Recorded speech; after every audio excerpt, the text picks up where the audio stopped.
Welcome to another episode of the Purpose Today with Dr. April Dobson podcast. I'm your host, Dr. April Dobson, and I'm very excited to have a very special guest on today's episode, Mr. Joey Aviles. He is an international speaker, a conscious leadership keynote speaker, in fact, an author and a lead researcher. And I'm so very excited to have him as our special guest on today's episode. On today, we're going to actually talk about making purposeful jumps to align for your next level. And if you stay tuned for this episode, you're going to find out the exact steps that you need to take to make sure that you are able and positioned to make the leap that you need for your next level in your career, in your business, in your family, in every area of your life. And we challenge you to go ahead and take the leap of faith because you're going to be equipped with what you need. And so I'm excited to speak with Joey after these special sponsorship messages. Don't go anywhere. We'll be right back after this special sponsorship message.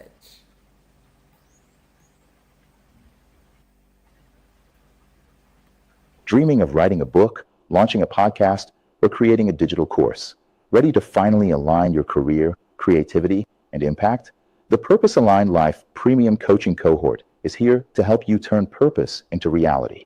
You'll receive tailored services, a personalized one-on-one assessment, 10 weekly group sessions, and exclusive strategy session, all for your desired transformation. Welcome back to another episode of Purpose Today. I'm so excited to welcome Mr. Joey Aviles. Joey, welcome to Purpose Today. April, thank you so much for welcoming me and for creating this space where we can have a heart-to-heart conversation. So today I'm joining you from the beautiful island of Puerto Rico, and I cannot wait to have a beautiful conversation with you, Dr.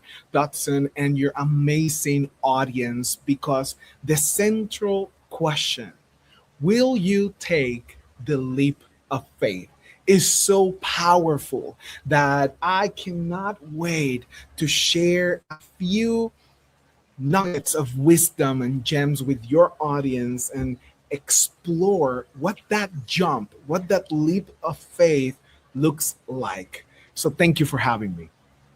You're very welcome, and thank you so much for being here. Well, I want us to jump right in.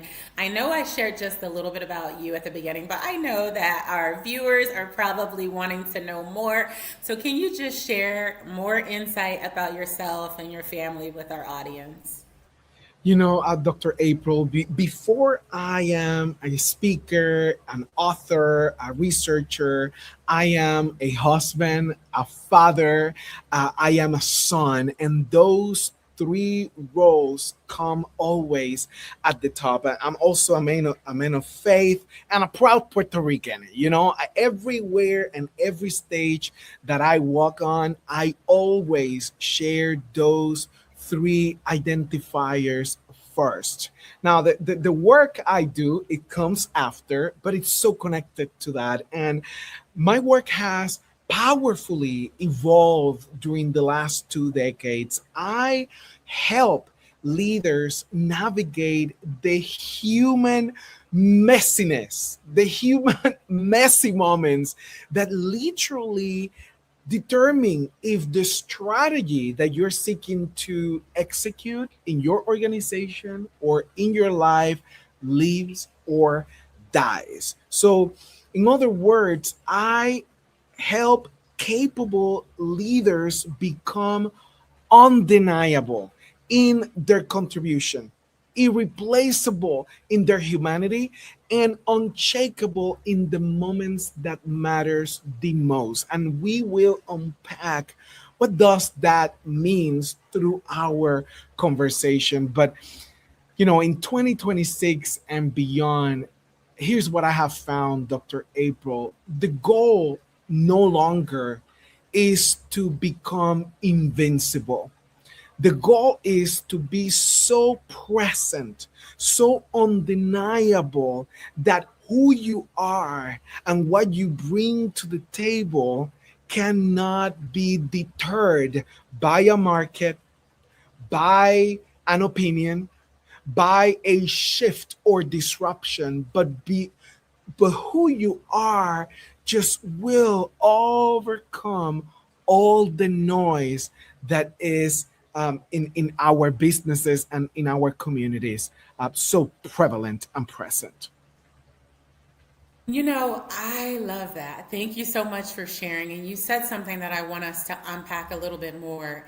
You said that it's so important that who we are, that is undeniable, and that we're so present, regardless of what's going on, regardless of what shifts.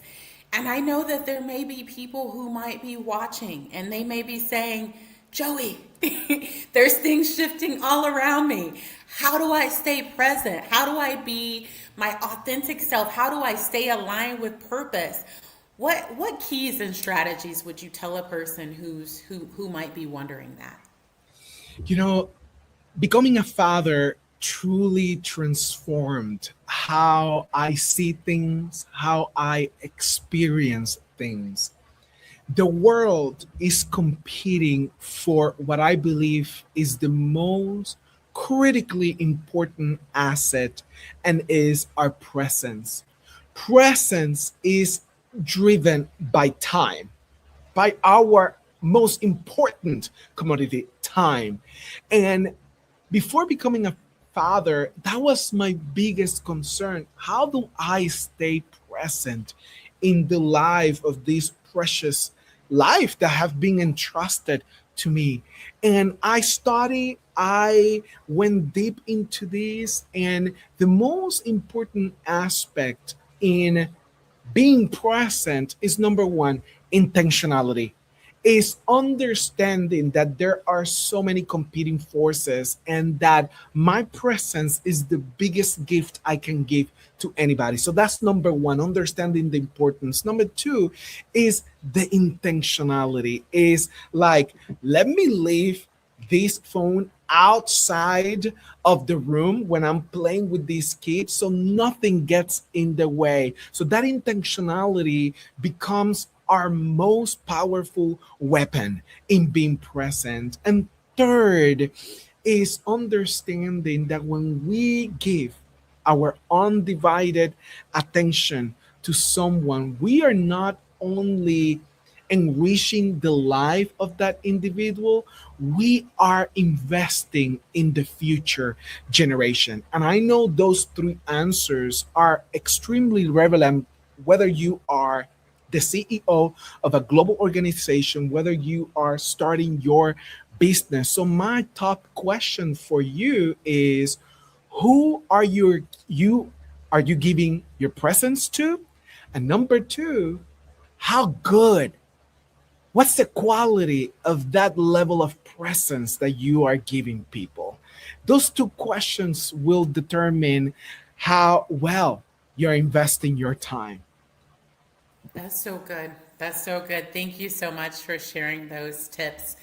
And as people are thinking about that, when they're thinking about how they're investing their time, there comes a time when people have to make a leap. They have to make a jump, right? And so I know, we had an opportunity to meet at a different phase in our lives, a different phase in our careers. I was a presidential management fellow with the Social Security Administration.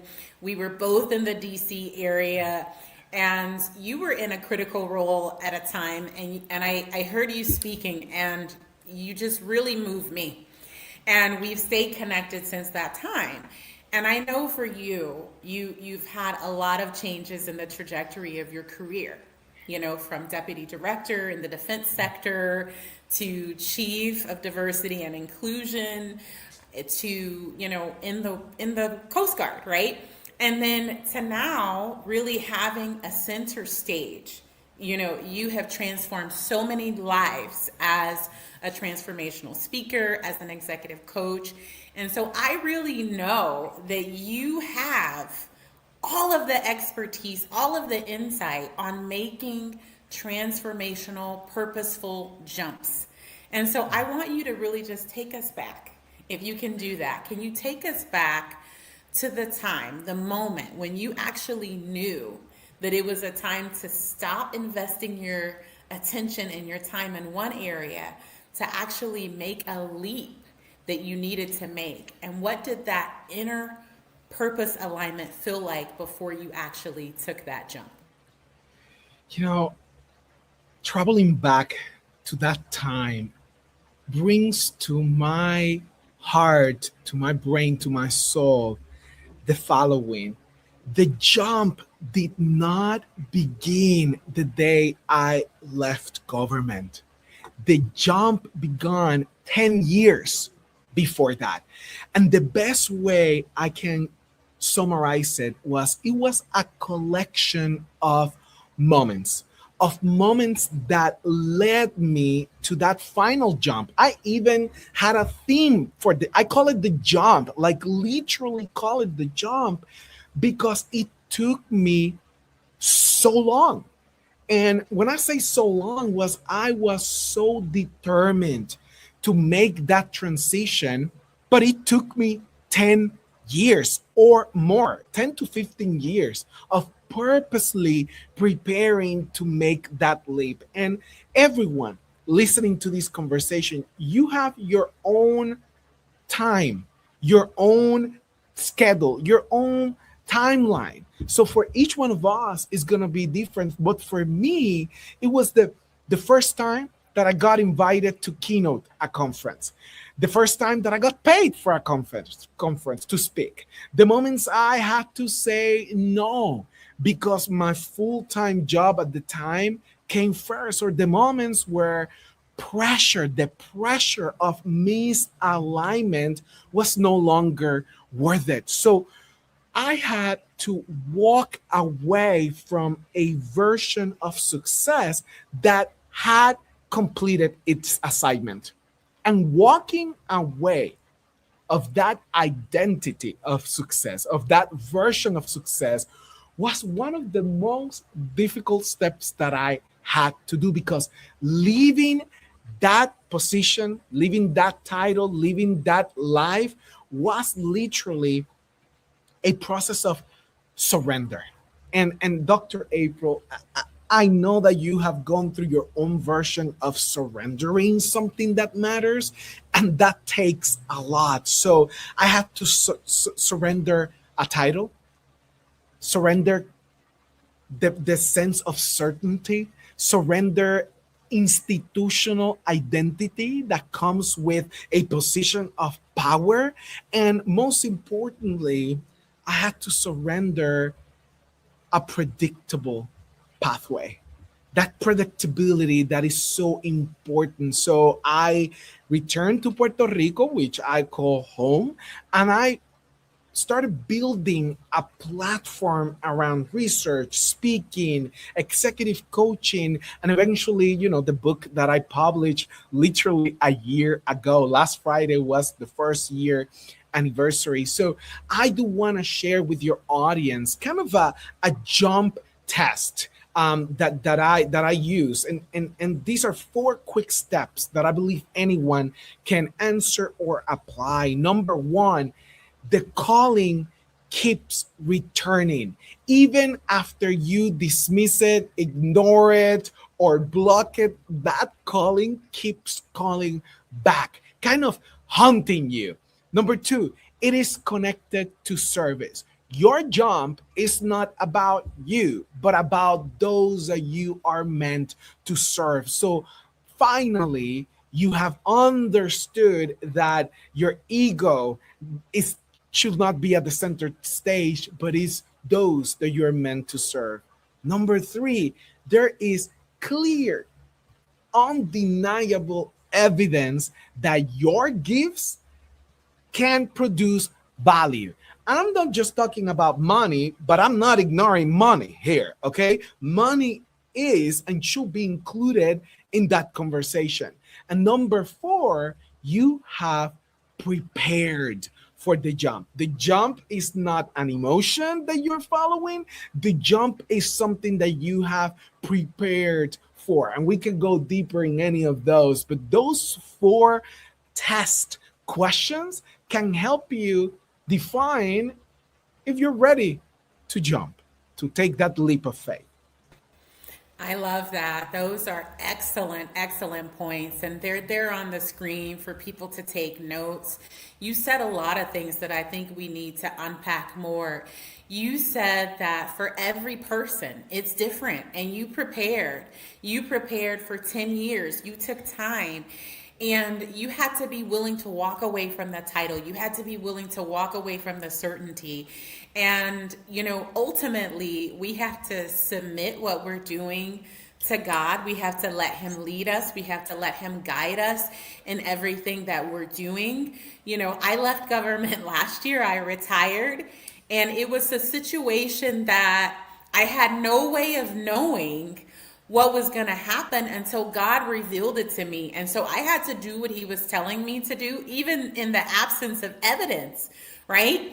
And so you talked about being able to properly prepare. And I love those four steps, those 4 indicators that you gave, because this is something that people can use practically.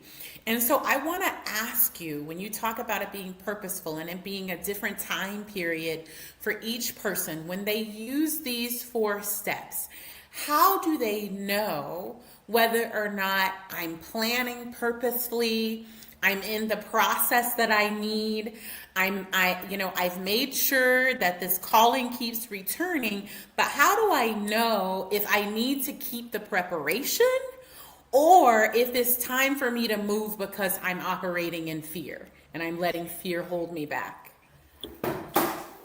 Preparation is at the center of everything that we do. And preparation is surgically specific. Fear is messy. I'm going to repeat that, Dr. April. Preparation is surgically specific. Fear is messy. All over the place. It's anxious. So preparation says, I need 6 months of savings before I jump. Fear says, no, you don't. You are not ready. You don't have what it takes. Things will fall apart. Preparation says, I need to level up my skills. Fear says, no, you suck. You're not ready. You will never be ready. Preparation says, I need to have 3 clients in the pipeline before I leave. Fear says, maybe I should start when I feel completely ready. Preparation is specific. Fear is always messy. So it is critically important to name the risk that you are thinking about. Like, for example, what exactly are you afraid will happen? And answering that question will equip you to name that risk, because then we're able to reduce the risk. That's why it's so important. God equips us with the ability to find that evidence, to find that proof is the better word, because we have lived. So what preparation will make the jump wiser? That's what I would love for you to answer.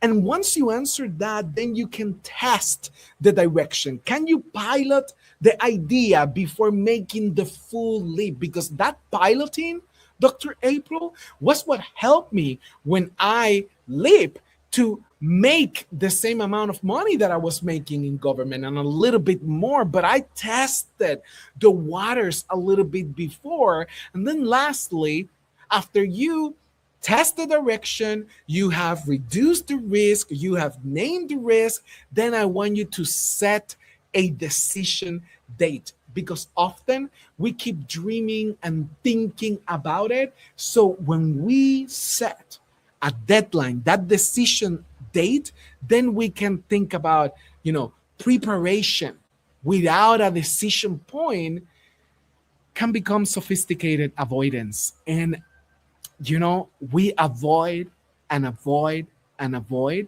So I want you to think about how embracing the risk, naming the risk, testing the direction, and setting that date can help us stop worshiping certainty, which is the biggest thing. When you want to jump, when you want to take that leap, we got to stop worshiping certainty. And that has been one of the most difficult things I have had to embrace. I said a lot, Dr. April, so I don't know how you're taking all of that. It's so good. It's so good, Joey. I love all of this. It's so great. I want to highlight a few things that you said, and I want you to give a little bit of insight, more insight. You talked about piloting it, testing it out, and setting a deadline. Everybody needs to have a deadline, a decision deadline, so that they don't continue to have this continued analysis and all of that.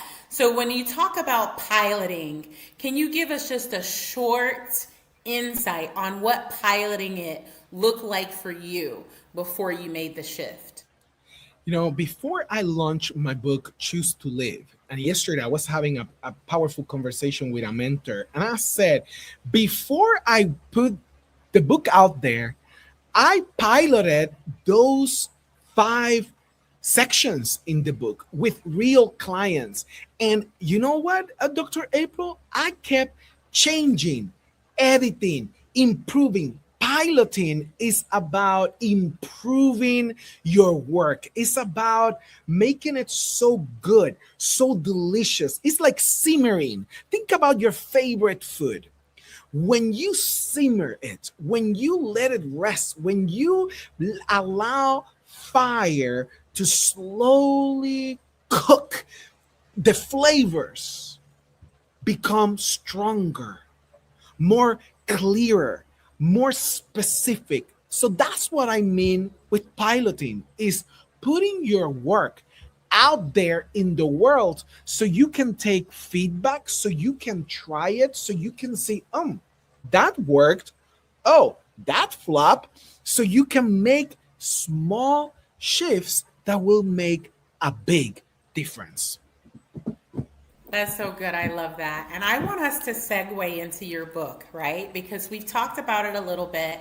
I want people who are watching, this is an amazing book. So if you haven't had an opportunity to take the time to read Joey's book, Choose to Live, I want you to get your copy. It is essential that you read this book. This is an amazing book. So Joey, I want you to tell our readers, what is the value that they can gain from reading this book, and how can they order their autographed copy? I thank you so much for that, April. It means the world that you have the book with you. You don't know how happy that makes me. And the book is a labor of love. It's a workbook and a book, and over 4 beautiful. It's a piece of art. That was my goal. And what the book offers to the reader is, I want you for them to notice if they have been living automatically. And that's the first step in the book, is accelerating awareness, is increasing that consciousness. I want them to reconnect with their voice and their relationships, to protect their capacity required to sustain purpose long term. I want them to stop avoiding conflict necessary for growth. And lastly, use their life to elevate others. And those are the 5 major steps in the book. So it is not just a book. It is a reflection journal. It has questions, assessments, and it's a practical invitation to ask everybody to choose to live, to lead, and to love. So that's why I wrote it. So you can find a signed copy. Yes, I sent the books myself. I signed them myself, and I include a few gifts for you. So you can go to choosetoliveshop.com. Choose to Live bookshop.com and get your signed copy. Fantastic. Thank you so much for that. I know that it's the 1 year anniversary. You just passed the 1 year anniversary, so happy anniversary to you. And I know that we really hadn't planned this, but what are some of the things that you've been hearing back from readers who've read Choose to Live? I have two testimonials, Dr. April, that just came literally like a week ago. So your question comes at the perfect time. One of them is a global chief of community affairs in the healthcare industry. And she said, I keep coming back to the sections where you ask powerful questions. And she said, I keep coming back to review the answers, and I sit there with the answers I gave to each one of these questions as I prepare for my own leap of faith. So when someone in a high position of power tells you the questions allowed me to go to deeper places, that really connects with my heart. And the second one is a director, an executive in the tech industry. She said, she wrote me, Joey, I am preparing for retirement. And your book is literally a map to help me achieve that leap.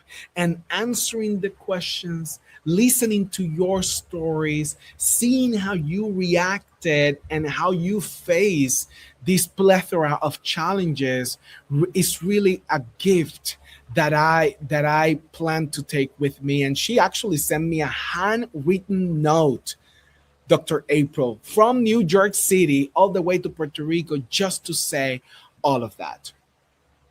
Wow, that's awesome. I love those testimonials. Thank you so very much. And I know you said one is preparing for retirement. There's transitions that people are planning to make, but in both cases, this has made such an impact. And I know that you continue to make an impact. You've delivered such transformative work to a lot of different powerhouse organizations, NASA, LinkedIn, the FBI, Visa, and so many others. And so I know that I want people who are watching to have an idea of what does a truly alive culture look like? What does it feel like? What does it sound like inside of an organization? And how can leaders who are watching apply those same principles to build an alive culture within their households, their businesses, their inner circles as they're preparing for every next level in their lives? That is the question that every CEO, every senior executive wants an answer. And the best way I can describe it is an alive culture is a culture that never gets messy. That's not what we're talking about. We know that the workplaces, there is friction, there is messiness. That's the human reality. A culture that is fully alive is a culture that knows how to care for their people when things get messy. And I have said the word messy a couple of times, and I want to define it. Messy is when things are under pressure, when things are disruptive, when things go as unplanned. And that is the reality of business. So when that happens, that's what culture is. How your leaders react, how your leaders respond to these scenarios. So there is a framework that I have in the book. The book is tactical, is framework heavy. So it's for people that likes to, hey, here is the technique and I'm ready to follow it. So in my work and in the book, I teach leaders that are under pressure to care for people rather than caging people. When we are under pressure, we either care or we cage. So care means that we connect before we correct. We acknowledge what is real instead of pretending everything is just fine. We relate the challenge back to the person, to the purpose, and to the people around us. And then we expand people's voices, ownership, and the ability to handle what comes next. So, caring is all about showing people that we care about them, about their purpose, by expanding their voices. So that's one of the frameworks that we list in the book under the second chapter, or the second section in the book, which is all about human connection and leveraging belonging in amidst the disruption that we are all living. I love that. Thank you so very much for sharing that. I know that our time is coming to a close. This has been such an amazing discussion. I have just two other questions for you. And the first one, is there anything else that you like to share about Choose to Live, about yourself, about your company, anything with the audience? I have been going through my own transformation this year. AI, market transitions, and all of that. And there is a Bible verse, Dr. April, that has kept me alive during this season. And it's as Isaiah 43:2. When you pass through the waters, I will be with you. And when you pass through the rivers, they will not sweep over you. When you walk through the fire, you will not be burned. The flames will not set you ablaze. That verse has kept me alive during this season, because let me tell you something. We are defeating giants over and over. And I want to leave the audience with this truth. And particularly when you go in business, because you defeated one giant, because you defeated one Goliath, because you defeated, put it your name. Put it a name to your giant. That doesn't mean that other giants will not come. So more giants will come. So as you go through this process of taking one courageous decision, one courageous action after action, please know that, more giants will come. And every breakthrough that you embrace in your life will bring a new level, a new giant. And each one of those will mean a victory, and that victory will not eliminate the next giant. So what I'm saying is, embrace the fact that you are not alone in this journey, and that by embracing that powerful promise that I read in Isaiah, we ensure that we are ready for every next level. That's what I have learned and grasped in this season of my life, my friend. I love that. I love that. And I have it scrolling on the bottom of the screen. And my final question for you for today, well, it's the last question, but I want you to share how they can connect with you. So the last question is, I want to give you the opportunity. I want to give you the floor, because someone might be watching the episode on tonight right now, and they may know, like deep, deep, deep within their soul, deep in their spirit, that they are being called to the next level. But maybe they haven't said yes yet. So what's the one thing that you want to directly say to that person? And what's the very first step that they can take today so that they can begin aligning for that purposeful jump? So I'm going to look at the camera, and to the person listening or watching, it is time. You do not need another year of inspiration. You need an honest decision and one visible act of alignment. So do not wait for fear to disappear because fear often travels with us into the very places where courage is required. So fear is necessary. So I want you to take one first step. Take a piece of paper and complete the following sentence. The purposeful jump I know I need to make is. I'm going to repeat that question from the bottom of my heart. The purposeful jump I know I need to make is.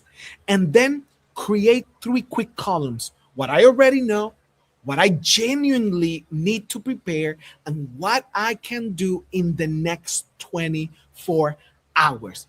Is it making that call? Is it requesting that meeting? Is registering for Dr. April's program? Is it creating the first offer? Is it updating your resume? It will look different for everybody, but I need you to place an accountable mechanism, an accountable tactic on your calendar. So, and here's my final close. You do not need to know every step, but you owe it to yourself the honesty of taking that leap of faith. And please know that God will be with you every step of the way. So do not wait to feel fearless. Please just put that first act of alignment on your calendar and take that leap of faith. Thank you so much, Dr. April. You're very welcome, Joey, and thank you so much for being our guest today. I have put your contact information on the screen for anyone who wants to connect with you. And thank you so very much, everyone, for viewing this episode of Purpose Today with Dr. April Dobson. Joey, I will see you backstage. Thank you so much for joining. Thank you, everyone, for tuning in, and make it a wonderful, purpose-filled day today and every day. Thank you. I'll see you backstage.